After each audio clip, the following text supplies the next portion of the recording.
Hi, everybody. Juleka here. You probably know me as the executive producer on this show, but I wanted to tell you something really cool. Last summer, we launched podcastingseriously.com. It's our very own online learning platform all about podcasting. So if you're curious, if you're already in podcasting, if you want to level up in podcasting, I invite you to come to one of our monthly seminars with some of the best folks in the business. They're on Saturday. They're about an hour and a half. They're really, really fun. And you always walk away knowing so much more and with a deeper understanding of one or two or four or five different aspects of podcasting. We also have early bird pricing if you buy the whole package. So definitely encourage you to take advantage of that. So go to podcastingseriously.com. I would spell it, but that's really, really long. Podcasting plus seriously plus.com. You got this. Hopefully I'll see you at the next session. Bye.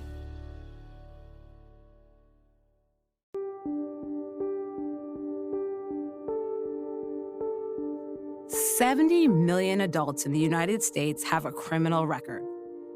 This is season 2 of 70 Million, an open source podcast about how people, neighborhoods, counties, and cities are breaking cycles of incarceration, starting with the local jail. I'm your host, Mitzi Miller.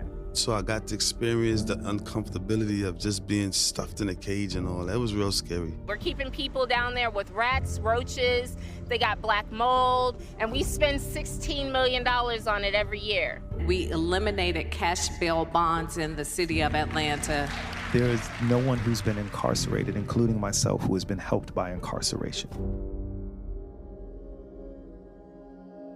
When Ken Thompson ran for district attorney of Brooklyn in 2013, the office was notorious for prosecutorial misconduct, cronyism, wrongful convictions, and corruption. Thompson said he'd change all of that. He ran a progressive campaign, promising to stop prosecuting most low-level marijuana arrests and to limit the use of stop-and-frisk policies. He also did something unusual. He vowed to prioritize wrongful conviction claims and to create a special unit with $1 million budget dedicated to investigating his own office's work. Because no one in this room should want an innocent man to spend a day in prison for a crime they didn't commit. Thompson took office in 2014, facing down more than 100 wrongful conviction claims. He kept his campaign promise. Today, the Brooklyn Conviction Review Unit, known as the CRU, is one of the largest and most active in the country. Reporter Sabine Jansen brings us the story of one of those cases and the collaboration that set an innocent man free.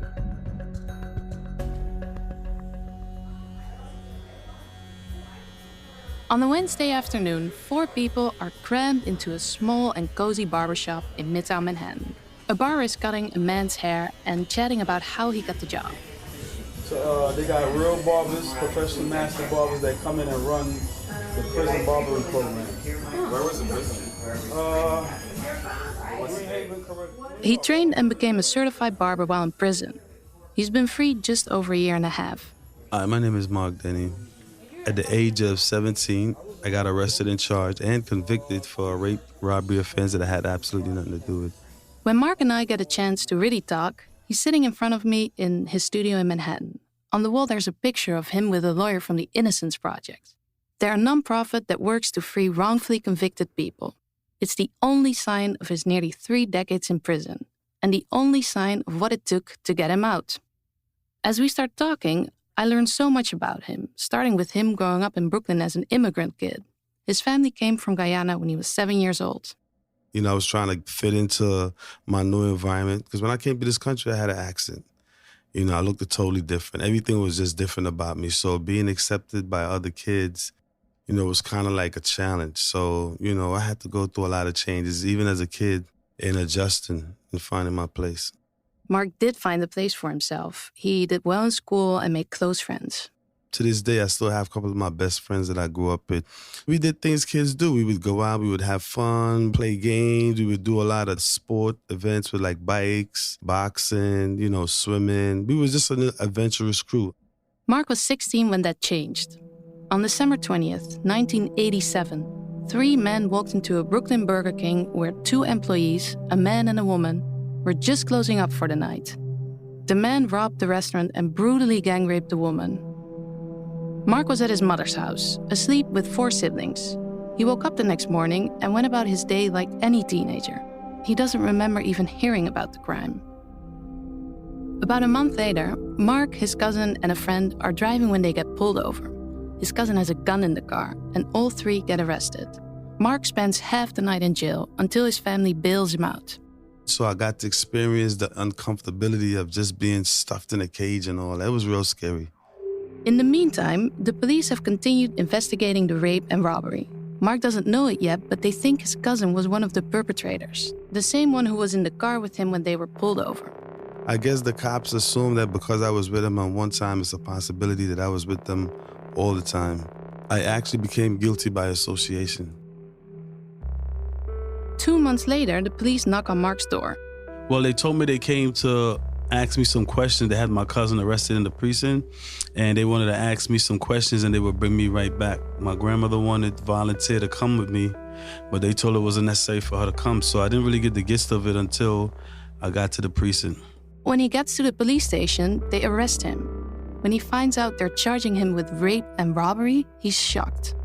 Mark has no prior convictions or a history of violence, and from the beginning he says he's innocent. I was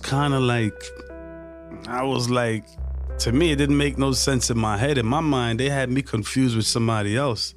Everything was an error. I knew it was an error, but I was just, I don't know, I was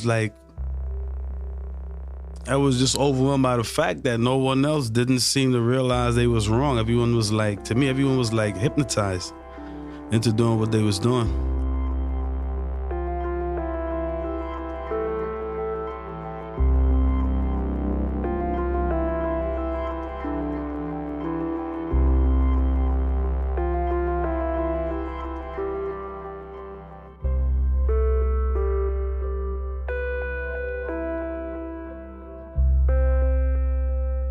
Trial finally comes up. Can you describe it? What happened? Oh, gosh. Trial was interesting because I got a chance to actually become fully exposed to why I was going through what I was going through, why I was arrested, who was accusing me, what was really going on. And, throughout the whole trial, I was just quiet and I was just listening and I was just becoming aware of a lot for the very first time. Mark has a joint case, which means his cousin is on trial with him. He realizes early on that his cousin is probably guilty. There's a lot of physical evidence against him, but the prosecution doesn't have any of that for Mark. What they do have is a witness. The female victim had identified him.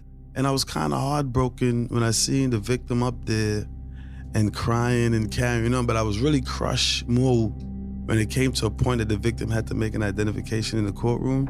And they asked her and she pointed at me and identified me. That part was like real. It was like the Twilight Zone for a minute because at the moment, I was shocked that she picked me out. I was confused. I was disturbed. I wanted to yell out, but I just sat there and just felt, I was more sorry for her than I was actually for the fact that she was making an error.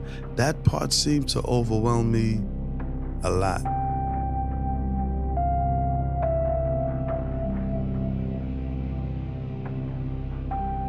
During the trial, Mark finds out that at first, the victim actually hadn't identified him. After the crime, a detective showed her a group of photos and said the perpetrator was in one of them. She identified Mark's cousin.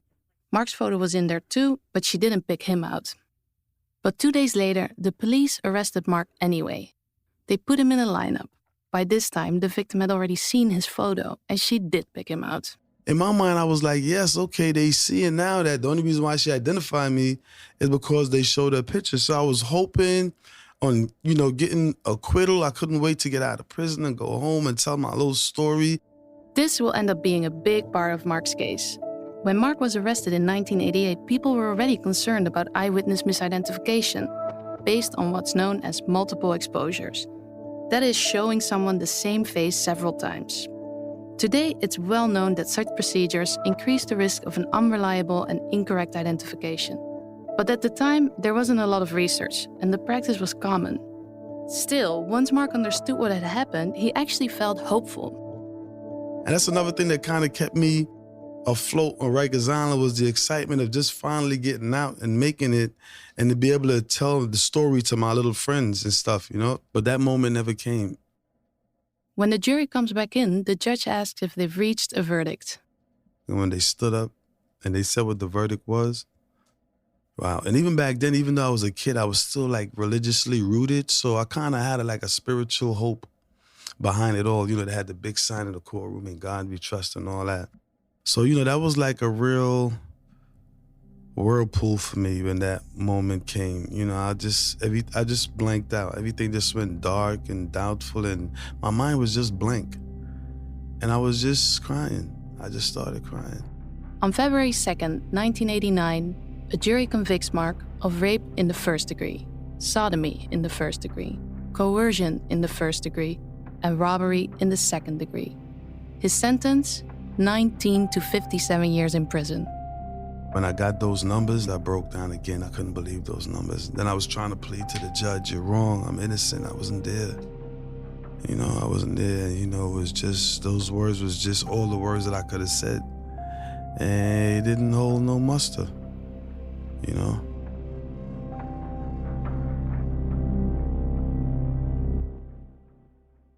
Mark's convicted at a time when New York City is consumed by both crime and crime panic. It's an election year, and a man named Charles Joe Hines runs for Brooklyn District Attorney on the promise to reduce crime within 2 years. Hines wins the election, arrests soar, and so do convictions. But there aren't any conviction review units anywhere in the country, so someone like Mark doesn't have a lot of options. I know I was very sad for a long period of time. You know, my whole personality dropped. It became very difficult for me to sleep. I became very agitated and irritable at everything. I just couldn't imagine, how could you be innocent and found? My mind couldn't grasp that yet. Mark wants out.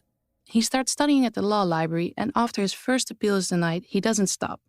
He can't afford a lawyer, so he writes to any organization that might help him. In 2009, when he's already been in prison for 20 years, one of those organizations responds. So when I took Mark's case, I had never met him. My name is Nina Morrison, and I'm Senior Litigation Counsel at the Innocence Project. The Innocence Project specializes in overturning wrongful convictions, and Nina sees the flaws in Mark's case right away, especially the eyewitness identification process. So that was something of a red flag, to say the least, that this might have been a misidentification, and there was really no other evidence against him. But that doesn't make the case straightforward. There's no DNA evidence, and even if there was, because one of the rapists was Mark's cousin, there might be too much overlap to exonerate Mark. We needed to do more than just show Mark's DNA wasn't there. We need to show that he wasn't there. So we took the case knowing that there were some real challenges up front, but his innocence claim just seemed so strong. Mark and Nina don't know it yet, but it won't be long before they get a break. Brooklyn DA Charles Joe Hines has now been in office nearly as long as Mark has been in prison. He keeps getting re-elected thanks to his tough-on-crime reputation, but the culture is changing, and the number of wrongful conviction claims against his office has skyrocketed. So in 2011, he starts the Conviction Integrity Unit, but it doesn't get a lot of resources and it can't get much done. In 2013, Hines runs for his 7th term in office and loses by a landslide.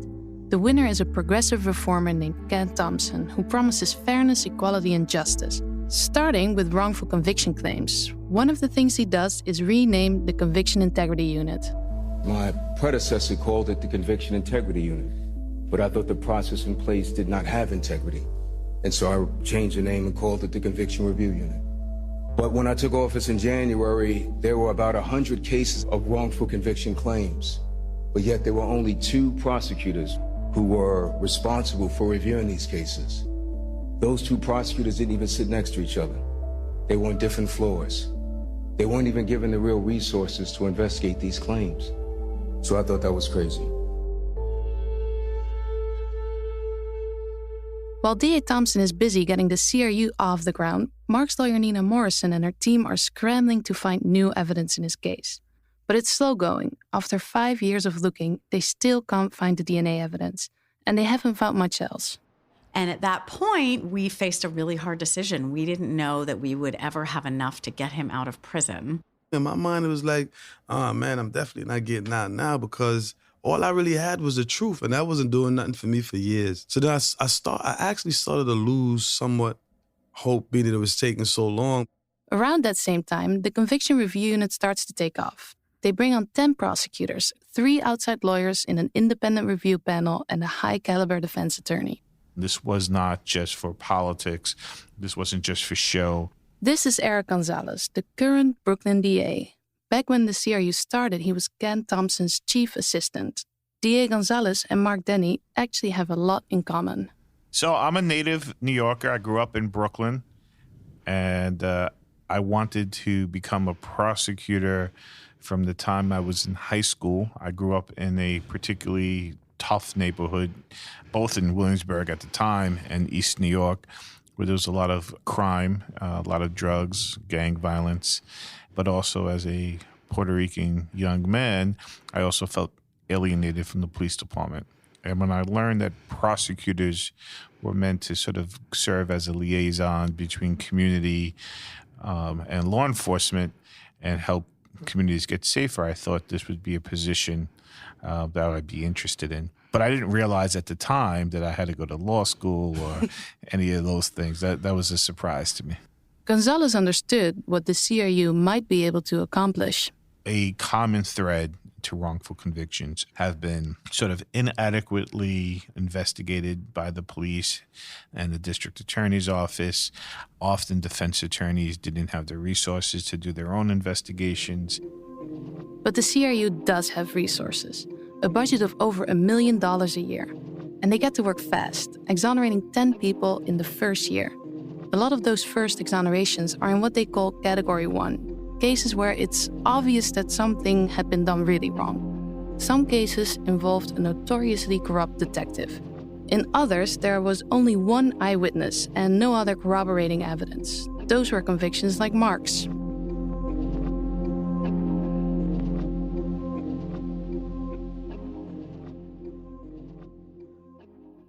By now, Mark has been incarcerated for 26 years. Over time, he's found ways to adjust.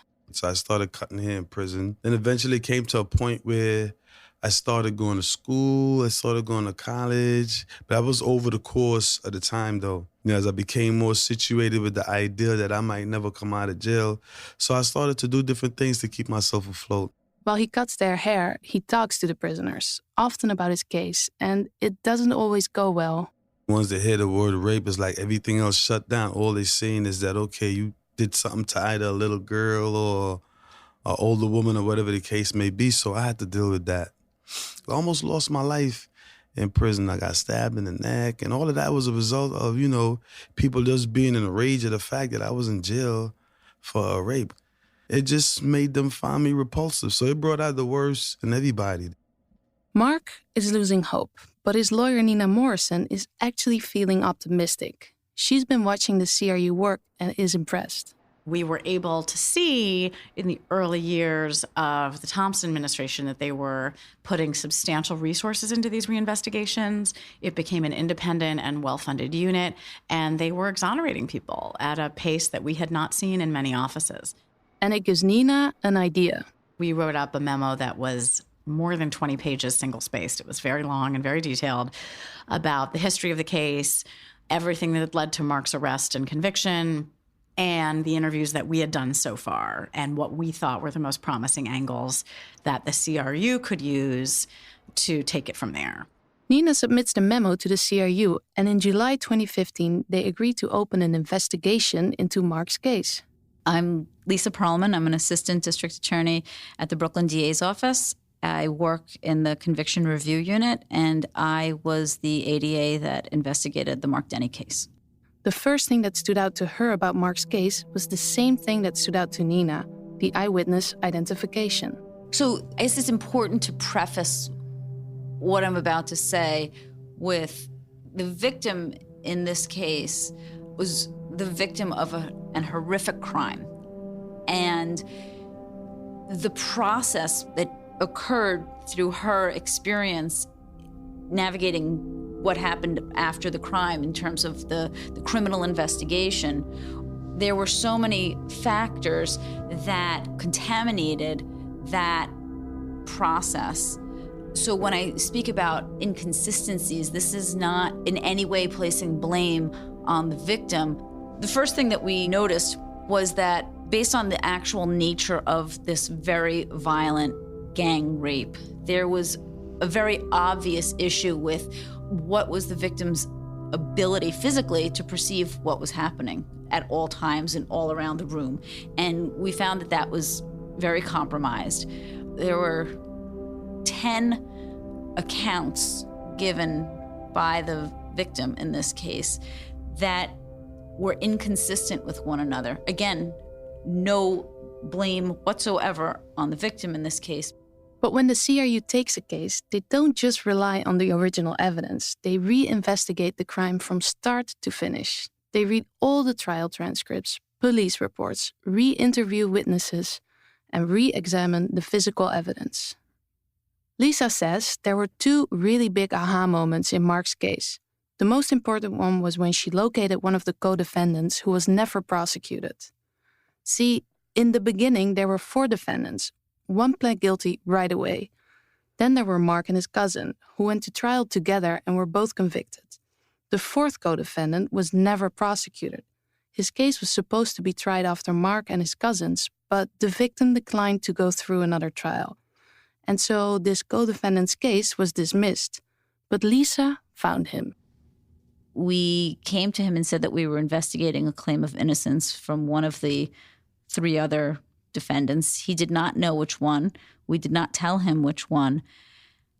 And he went on and he broke down extremely emotionally, admitted his participation in the rape and the robbery, and he expressed his remorse for it, but he also stated that Denny wasn't there, and he was very clear about that. Mark's lawyer Nina was relieved to hear that the 4th co-defendant admitted that Mark wasn't there, and she was glad the CRU lawyers were the ones who found him.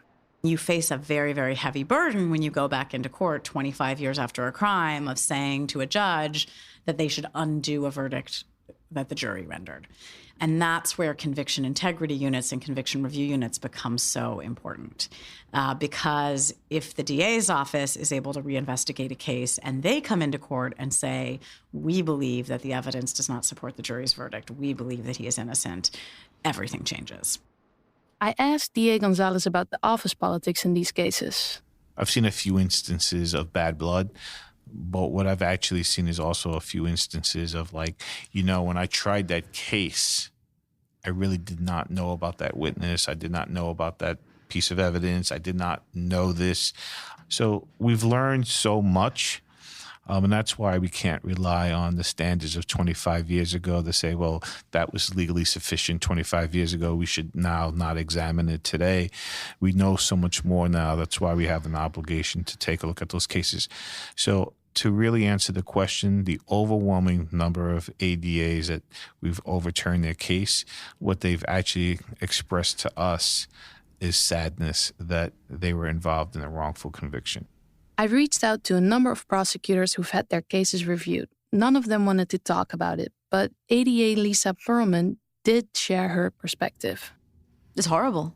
It's the worst thing that can happen. In this field, that's the worst possible scenario, right? I mean, outside of what happens to victims, in terms of our prosecutions of defendants, that's the nightmare scenario, right?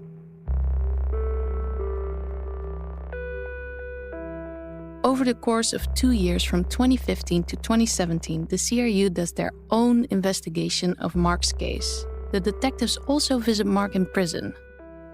I mean, I was kind of skeptic because they was cops, and cops is the one that, ruined my life.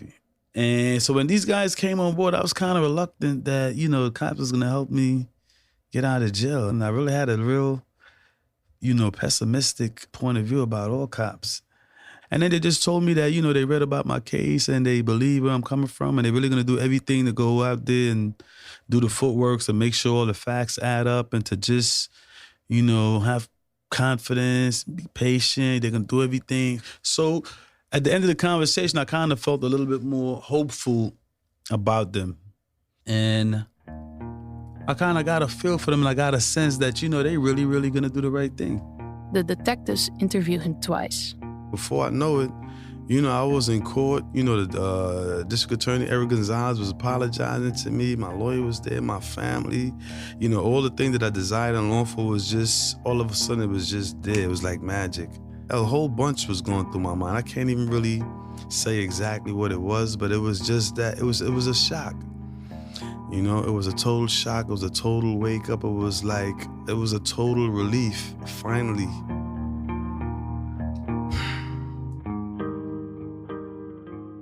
On December 20th, 2017, exactly 30 years to the day after the attacks, Mark is finally released from prison.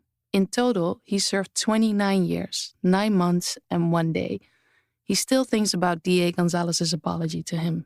So him being down to earth and open and us being the same age and coming from the same borough and all that, it just felt, I felt honored. I felt like, something was finally being done. That's all I really wanted to hear people say, was that they was wrong, because they was wrong, you know what I mean? They was wrong. That's really what I wanted to hear them say was wrong. Mark's lawyer, Nina, remembers the moment as well. And it was District Attorney Gonzalez's first exoneration since he got elected DA. So there was something almost mystical about that moment, these things that you can't quite make up if you tried. And, a sense of, wow, there but for the grace of God go I, either one of them could have been sitting in either chair, had fate been different. The first thing we did when we got out is all of us, me, my lawyer, my family, we went over to BBQs and we just ate a lot of food. It was a lot of food. Yeah, I just became a totally different person at that moment. It's like all the worries and stress and anxieties that I had for that moment, it was like gone. It was almost like I couldn't even really remember anything about prison for like a brief little moment. That dread just disappeared. It was just about the moment, the festivity, and everyone being happy, and me finally being out of prison. I mean, it took a long time, but when it did happen, it seemed like it just happened like presto. When Mark was convicted in 1989, there wasn't a single review unit in the country. Today, there are 44. Together, these units have exonerated 366 people. The top 2 reasons are false accusations and official misconduct. The third is mistaken witness identification. What is the result of this unit? Do you think it can be implemented in other DA's offices too? Well, we've seen it happen. Some of the DA's offices are actively doing this work. I should say that it's resource intensive. We spend a lot of money on the unit, in excess of $1 million, to pay the salaries of all the employees. It's a resource intensive operation. So not every small district attorney's office in the country would maybe be able to have something the size of this unit, but it is spreading. It took multiple lawyers and students at the Innocence Project, 2 progressive district attorneys and 1 assistant district attorney, with 2 detectives reinvestigating Mark's case for 2 years to finally exonerate him. Currently, the unit has about 100 cases under review. And what's spreading, I think that's the most important factor, is the obligation of prosecutors to go back and be open to the fact that mistakes happen, and not just rely on the finality, and to be able to apologize when we get it wrong. So I'm just pretty much just, overwhelmed by all the good things that's happening, and I'm just trying to make everything work, trying to, make everything come out in a way that's best for me and, for all of those that I'm actually have in my circle. But it's a constant progress. I have my own little studio, and I have so much plans for the future. But it's going to take money to really get those things going. So money is like a big issue right now. I think I'm adjusting real great. And I've been getting a lot of good help. A lot of good people has been reaching out to me. So, what was once, broken is now being fixed. And I'm just all for it and all with it and all encouraged by it.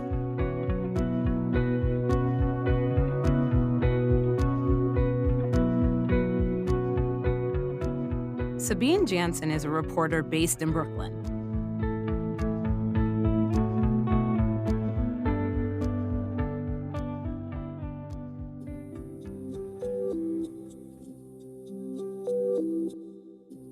We'd love to hear about reform efforts in your communities, so please email us at hello@70millionpod.com.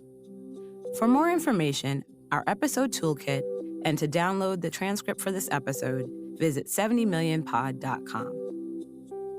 70 Million is an open source podcast, so we invite you to use our episodes, transcripts, syllabi, and episode toolkits in your classrooms, organizations, and anywhere you find them helpful. You may rebroadcast parts of or entire episodes without permission. Just please drop us a line so we can keep track. 70 Million is made possible by a grant from the Safety and Justice Challenge at the John D. and Catherine T. MacArthur Foundation. This podcast is a production of Lantigua, Williams & Co. It's edited by Jen Shan and Casey Miner and mixed by Luis Gill. Our associate producers are Adiza Egan and Cher Vincent. Our marketing specialist is Kate Crochell. Our staff writer is Nissa Ree. Our intern is Emma Forbes. And our fact checker is Sarah McClure. Juleka Lantigua Williams is the creator and executive producer. I'm your host, Mitzi Miller.